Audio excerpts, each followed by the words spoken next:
tell you I'm probably not. But my first question for you all, since we're going, I'm going to get myself in there. How many of you have a smartphone? Can you hold it up or hold your hand up? Are you addicted to it? Is it near you now? It's on, it vibrates. Well, I kid you not, this is kind of part of what I'm talking about, but while we were having lunch, I got an email, and pardon me for all you judges, but I suspect this will be a defense that will be introduced into court and for all you doctors and new diagnoses. But have you ever left your phone at home and felt naked without it? The feeling of separation anxiety when unable to check email, Facebook, Google. It's an actual condition called nomophobia. It came out today, kid you not. If you're battling NOMO, it may be time to start disconnecting, and then there's some tips how. So this has probably transformed not only our lives, but certainly the information business in ways that I don't know that any of us understood just a few years ago. So I want to talk a little bit about what the Gannett company is doing, because I'm heavily involved in what we're calling the news revolution, content revolution. When you consider how people get, share, confirm, and contribute to the news process, it has changed. Watching television news or reading the newspapers, there was this dark period in your day. You would find out, so read the newspapers in the morning, maybe watch a little TV, go to work, do your job, come home, check in to see what's happened, maybe with an afternoon newspaper, maybe not, certainly with an afternoon newscast. And maybe by 10 o'clock you check in again to see, well, has anything changed? Obviously that world has really sort of turned on its head. And now we don't ever lose you. But as a consumer of information, you can check in the morning, you can have an in-car experience with news and information. You're at your desktop, you have a desktop computer, you have a tablet, a mobile phone, and it continues to grow. So we are experiencing what we're calling a news revolution. And we're working very hard to understand how the audience wants news delivered, when and where, and on what device. Some people say, journalism is at its worst place in history. When you think about all the misinformation that gets shared, when you look at Facebook or Twitter or Instagram, I would argue that we may be in a better place than ever. And I've been in it long enough to at least know where we were when we had that news cycle that started in the morning and then it picked up in the afternoon and before bed. Because when you think about what we covered then, it was really based on a few people in each news organization trying to figure out, this was the classic line, what are people talking about? We had reporters who would come in and tell us, but now we have this dynamic, instant, every second conversation with the public about what is going on, what is news, what's happening in your neighborhood, what you're concerned about, what you like, and what you don't like. And that has really helped us have a larger window to our world and connected us with an audience that's actually better than before. When you think about the photographs we get and the tips that we get, it's pretty amazing how we're able to move a story rather quickly. And technology has helped us. The audience fragmentation is really what I'm talking about when I say you have so many choices. All of them are good. You have ones that you trust and ones that you want to confirm, but the audience has fragmented away from we watch TV and we read the newspaper to finding areas digitally that service the needs that you have about what information you want. Make sure I got this turned on. We'll get back to that in a second. The mobile explosion we talked about, I got a report yesterday that 61% of our digital traffic at 9 News comes through a mobile device. That's not a desktop, that's not a laptop. 61% of anyone who's touching 9news.com or the 9 News mobile app, and we do about 1 million page views a day, usually a little over that. So you can think about the number of people and the number of stories that are being read. And a lot of those people pass through Facebook and Twitter to get to a 9 News product, and that happens in every city that I'm in. This has become the first screen. Television or your desktop is screens 2 and 3 in your life. And demographic changes. We have talked a lot in our industry about demographics that we would target. So forever and ever, I can remember we're targeting the 25 to 54-year-olds. Once I passed through that demographic, I was a little upset. You're not targeting me anymore? What's that about? But 25 to 54 used to be the target demo. And while it still has a play, it's really a demo about lifestyle. What is your lifestyle? There are people well into their 60s and 70s who are very technologically savvy. use and consume a lot of information and actually still have great purchasing power.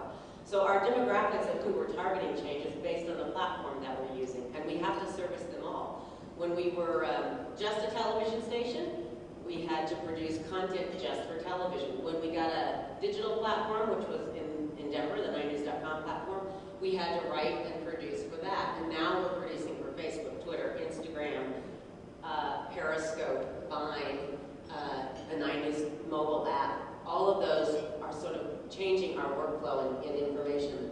And then niche programming. How many of you are binge watchers? Do you binge watch anything? I want to be. I still don't know how, but I want to be a binge watcher, I've decided. I think that my kids tell me that's a cool thing to do. But niche programming is now becoming really the focus of a lot of program developers. For example, NBC is going to experiment later this year, I think it's in the early part of the summer, with a program called Aquarius. And they're going to release the entire season series on Hulu or one of the over-the-top on-demand devices, and at the same time release it week by week on the NBC network. It'll be a real interesting experiment to see if binge watching early creates long watching later, so that people would still watch the episodes later during the summer. Real-time news, here's the kind of breakthrough, and I'll tell you the moment it was the aha for me. It was the I should have had a BA. We were in a meeting with the Denver Broncos about our contract with them, and Joe Ellis, the president of the Denver Broncos, said, "We don't need you to break our news anymore. We'll break our own news." And it was like, yeah, that's right. They do, because they have digital assets. Everybody can publish. So the Denver Broncos, the Denver Police Department, and just, you can name anything, you can break your own news. You can publish. What our job is, we feel, is to vet that information, put it into some kind of context, and deliver it back with a lot of voices and a lot of sort of filtering through what was true, what was political agenda, that kind of thing. User-generated content, talked about pictures and video and photos. When there's a snowstorm in Denver, you've probably seen Kyle Clark, our main anchor, make fun of the patio furniture because nobody wants to go really outside to take a picture. So they look out their back window.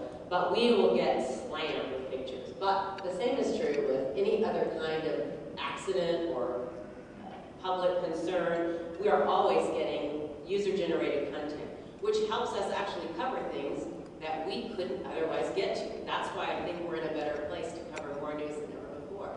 And then news tips, quietly and confidentially, we get a lot of information asking us to check things out, and we feel like that's a big part of our job, is to be a watchdog for this community, to make sure that people in positions of authority and leadership and influence are using that for the public in the right way. So what is news? Maybe this is where our company, and I think our industry, is going through the biggest shakedown. I think we know that, investigative journalism is still news. I think we know that when some big event, train derailment in Pittsburgh happens or Philadelphia happens, we know that's big news. But there are so many things that have become news because of the social engagement. How many of you followed is it a gold dress or is it a purple dress? Do you remember that story a couple months ago? That became significantly news based on the technology and how it was shared. And 10 years ago, nobody would be talking about whether a dress was gold or purple, but that has become news. And what another report that came out just this week was sort of the differences between generations of what they want. And I don't think that the boomers and the Gen X surprises me a lot, but the millennial stuff, that's the order, and that's the next generation of news consumers moving into adulthood. And when you think about what's important to them, they've grown up on Jon Stewart, Stephen Colbert, now John Oliver, Jimmy Fallon, Saturday Night Live. There's a new show called Vice on HBO, and they all are a little bit like news, but kind of off news, a little more commentary. But that's what the younger generation right now has grown up seeing. So what is news? We're having to redefine what stories are news, what information is news, and how to present it, and on which platform, and at what time. I saw a newspaper presentation right before I came over here today, and the newspaper has on the wall, digital first, newspaper completes.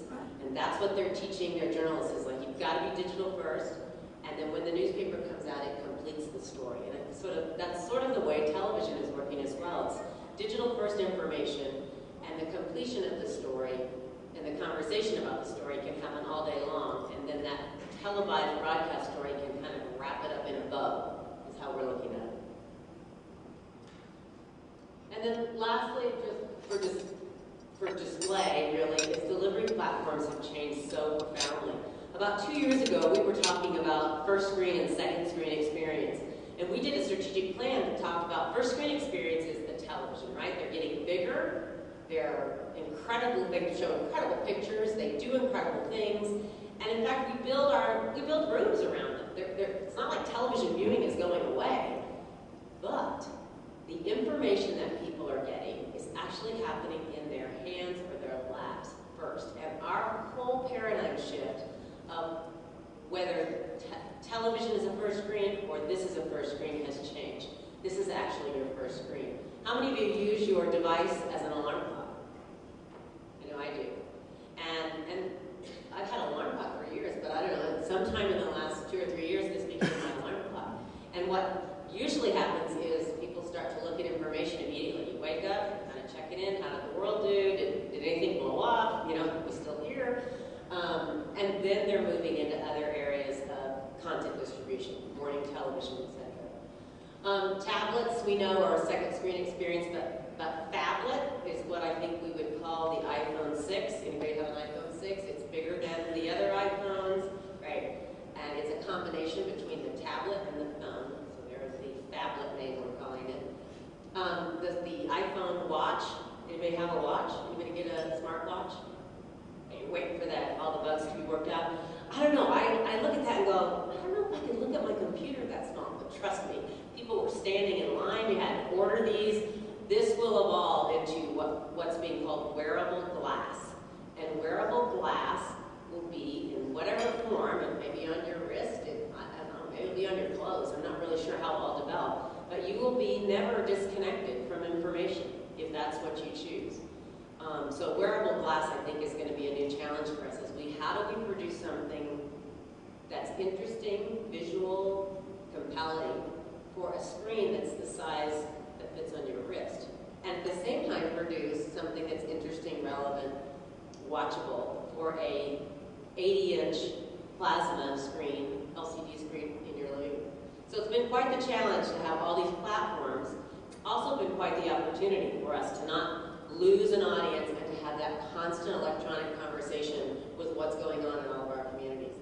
And in that last image, and I put a question mark, in car. If you have a newer vehicle, you probably have some sort of navigation system in it. It has a screen, and we know they put TVs and movies in the back seat. But there is quickly developing in-car email, texting. It'll all be voice activated. It will help you stay connected with information that you want, you know, an in-car experience, whether that's a good thing or a bad thing. Maybe the NTSB needs to figure that out before they get produced and sold in car dealerships. But that's another one of the new platforms, and we will want, as journalists and as broadcasters, we're going to want to have a place and a say in that kind of communicating with our audience. So I'm really encouraged, even though we are going through massive amount of change.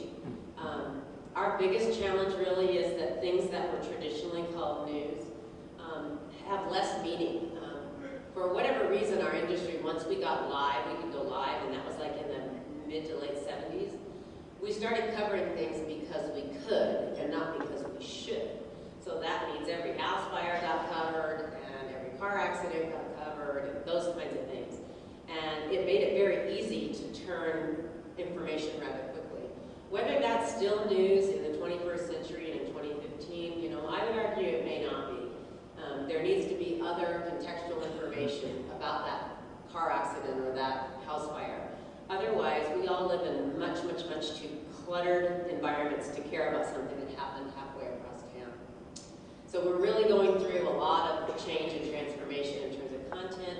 We are looking at all the technologies, knowing that they're going to help us serve the public. And when Jim introduced your 4-way test, I thought, thought that was pretty appropriate for our industry. Some of you might not believe it, but I believe it to be true. That we ask ourselves often, is it true? I mean, we get a lot of misinformation. You can imagine people love to send us things that either are part of their own agenda or things they've heard but can't confirm. So our questions are, is it true? We ask that quite often, and our reputation and credibility is at stake if it's not. We always say, you know, being first is great, but first and wrong is still wrong. So keep that in mind. Is it fair to all? That's a good question for us to continue to ask. And when you say to all, you know, you argue, well, if you're going after someone in an investigative piece that was dishonorable or misleading the public, I think it is fair to all to hold people accountable. Your other question, would it build goodwill and better friendships? I'm not exactly sure that fits in ours, because sometimes it doesn't build a lot of goodwill. But we're all about building better communities. We live here and we care very deeply about the health of this community. So that's what local journalists can do, continue that. It will be beneficial to all. I think it will be beneficial to most when we do a story. We'd like it to be beneficial to all, but to most. So that's kind of the state of our business. I wish I could tell you we have the answers. I'm headed out today to go talk about some of this in one of our markets, and I'm on a giant project with the whole company, working on content transformation. Who are we going to be in the next 10 years, in the next 2 years, really, as technology continues to outpace us? I'd be happy to take questions.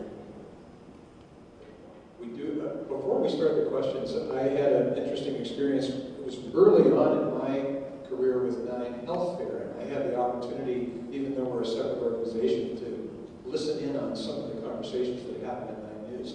I wonder if you could relay, in relation to Is It the Truth, what's going on, the breaking story and how the Balloon Boy sequence played out. I owned the Balloon Boy. It was fascinating. I'm going to talk about that.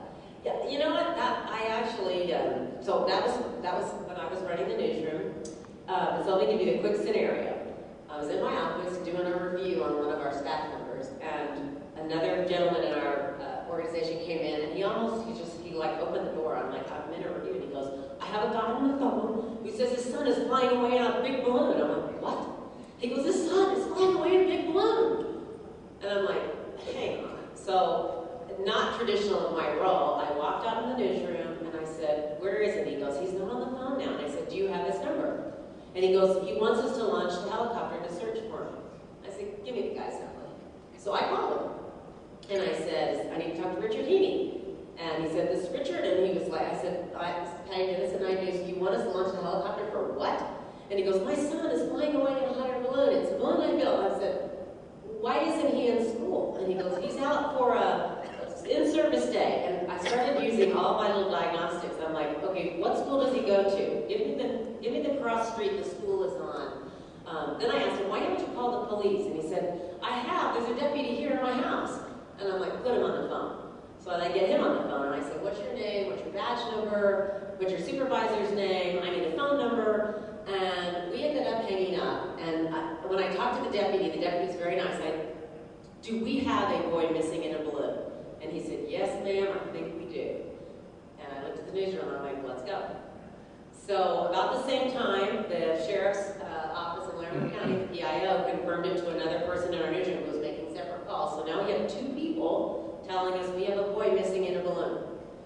So we feel like that's our responsibility. So we launch, and if any of you saw it, it took us about almost 30 minutes to find the little dot in the sky. But anyway, the rest of that story, of course, is now history. And Richard Heaney's in Florida. God knows what he's building now. But that really was, and I was pretty proud of our process. I mean, as much as we were all duped by Richard Heaney, the law enforcement felt like we had a missing boy, and we felt like that's part of our job as journalists in this community to report that. So that was our process.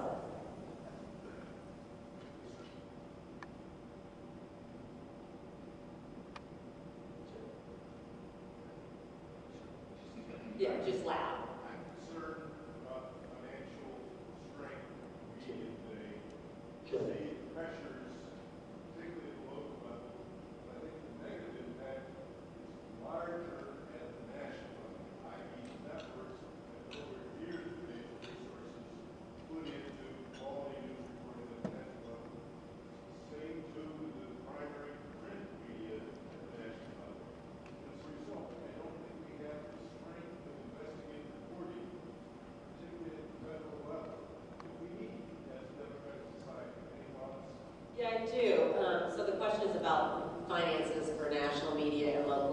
obviously more familiar with the finances of local media, but I think the one thing that newspaper didn't do, and I'm a newspaper fan, was evaluate workflow and process when the world started to change. And so process of having 2 or 3 editors going over scripts is all well and fine, but the world changed, and I think the process had to change. There was a process that was built, was sort of archaic, or certainly it couldn't be supported financially. At the network level, for broadcast, most of the networks have agreements with local affiliates, and so we work as a kind of a giant network. So let's just take NBC. NBC has its own correspondents and all of its bureaus, and of course its operations in New York. But it also has more than 220 affiliates across the country in every city where that affiliation is working together. So there's more sharing going on than there was maybe in the past, and more relying on each other to produce content. And then from a local level, our business is very much trying to figure out how to get a strong revenue stream from those digital products, because it still costs money to do journalism. You have to pay people to go dig.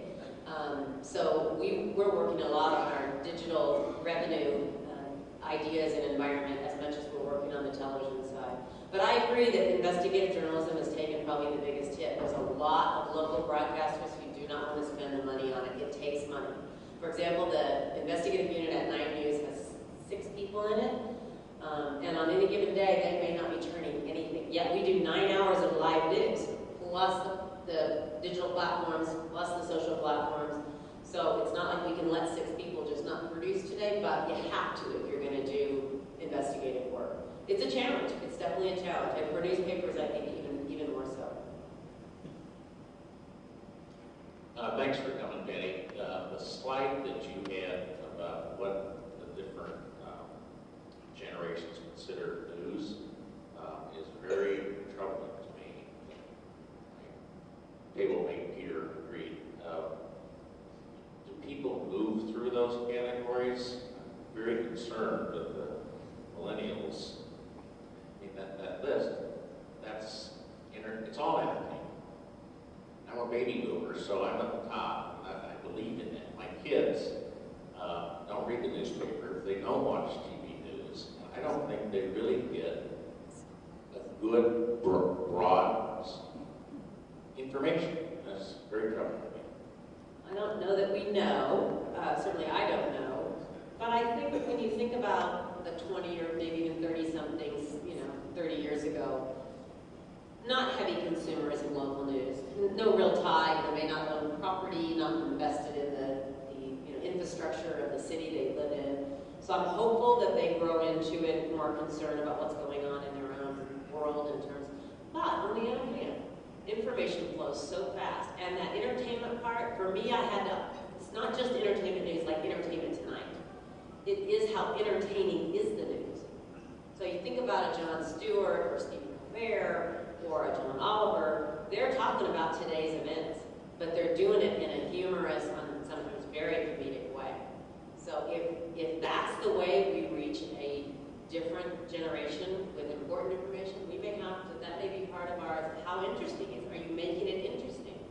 Are we producing it differently so that it's more engaging? So I'm hopeful. I think my kids know a lot, but I don't know that they're interested in school board issues right now. They're just not connected to that world yet. Okay. Yeah. Hi, thanks for being here. Great job. In my home, Channel 9 is the preferred channel to watch. Oh, well, I'm sorry. That's part of the deal. Everyone has to swear. Now, what oath can we say? There's got to be an oath that you have to be a Channel 9 viewer from this point forward. Okay, go ahead. So, my wife has got it open on her computer before she has morning tea. But with all the information that's out there, and the volume of information, and the ways in which we see it, how do you stay personally current yourself? I live on this. I really do. And I think for me, and I think if you think about it, it's so much faster to work digitally. So my social accounts keep me up to date. I follow all the major networks, the local news organizations, so that I think I know now more than I used to. It can be overwhelming. There are times where you're like, make it stop, there's too much going on. But that's how I stay And it's my job, you know, so part of it is my job. But that's how I personally stay up. And every now and then I really like watching a show like a 60 Minutes or something where I can just kind of relax and just tell me, you know, instead of me having to hunt for it. And I've always been a news junkie, and I'm not sure at what point I quit watching Peter Jennings, but it was before he got sick. And I started watching Channel 9 and Brian Williams and so forth. And one thing my wife and I are talking about is we talk about the entertainment news. It seems like the entertainment news started off not making fun of the news, but making fun of how the news was covered, because it wasn't very serious. And my wife and I, she was telling me last night that we see more important news stories from HBO, from the John Olivers, who essentially blew the lid off the Miss America pageant. And the HBO documentary that did what 20 years of law enforcement couldn't do and almost got a guy to get murdered. He was in the bathroom urinal. And I know that the Jon Stewarts and now the Stephen Colbert's, that they're funny, but it's not funny in an insulting way. It's very thoughtful and it's very intelligent. And I'm just wondering, it just seems like more and more the entertaining news is actually providing more news, even though it is funny. It's done in funny content. And that's where a lot of people, I don't think HBO started off thinking they're going to go into investigative journalism, but they might want a couple Pulitzers this year. Right. And at the same time, it seems like Channel 9, also the news business, is having a hard time with investigative journalism. I imagine that has to be frustrating. It is, but here's what's interesting. First of all, it's the people that we're hiring, and that's part of my new job is as a recruiter to really go out and look for maybe not the traditional, I'm an anchorman, I've been at the anchor desk for 10 years. So, you know, when you talk about people being smart, it's intelligent writing, it's clever, it's informative. That's kind of where our industry has sort of realized we got into a formula of two people at a desk, and they switch off reading stories, and interestingly enough, most of our producers are fairly young, you know, somewhere in the, let's say, 25 to 45 range. And it's weird, they live in this digital whirlwind when they're outside the building, and they come into any one of our 46 television stations and they start producing a show like their daddy used to watch. And it's like, we are trying to break them and produce a smart, clever, intelligent newscast. I mean, I'm a huge fan of Kyle Clark. I admit I hired him, but he is one of the most intelligent, he might be the most intelligent, clever writer that I have ever worked with. And I would tell you there are many markets in the country that would love to have him, but we are not letting him go. If I have anything to do with it. Back in the day, when a broadcaster had one audience of 1 billion people all watching television, the advertising-based revenue model worked. Now you've got 1 billion audiences of one person each watching on 1 million different platforms. How do you make money? Well, believe it or not, there's still a pretty good business in the television revenue model. So that hasn't been completely blown up, because at the end of the day, most people will tell you, if any of you are business owners and have ever done any advertising, there's still an ability to have an emotional connection with your audience on a way in television that's not necessarily always true with digital. I mean, I don't know how many of you access a story or a site online and an ad pops up, and my first reaction is, ugh, I didn't watch it. I mean, I can't wait till the little thing comes up to say skip. But, so there's still that. On the other hand, we are trying to find ways to build a toolkit for advertisers so that they can use more than just television. It's kind of a whole complement, a buffet of how do you reach your audience. Because ultimately that's what it's about, is helping business people reach their audiences with the platforms that we have.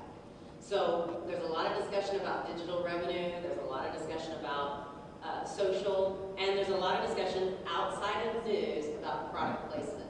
So you will see more and more entertainment programming where either subtly or directly product placement will show up in those shows, and that's huge for a lot of advertisers to have their product used at the time that it's being talked about, or, you know, so we're looking at all of those. So that's kind of our approach to it. There's still a really good business. As I said, people are watching more television than ever before. They're just doing it with multiple devices. So that's how we approached it. Did that help? Thank you very much. What does the future hold in store for Brian Williams? Well, I'm not in the inner circle, although I have very good contacts at NBC. You know, a lot has been written about Brian. I think Brian is a natural storyteller, and the scary part about that is, you know, you sort of can't let the facts get in the way of a good story. And I'd be surprised if he comes back. That's just my opinion. I have no authority to say that. I think I'd be very surprised. I think it's what I talked about before. It's got to be the truth. If it's not the truth, your credibility is one thing that doesn't really get restored very easily. So I'd be surprised. I think that announcement will come out rather soon. Thank you guys.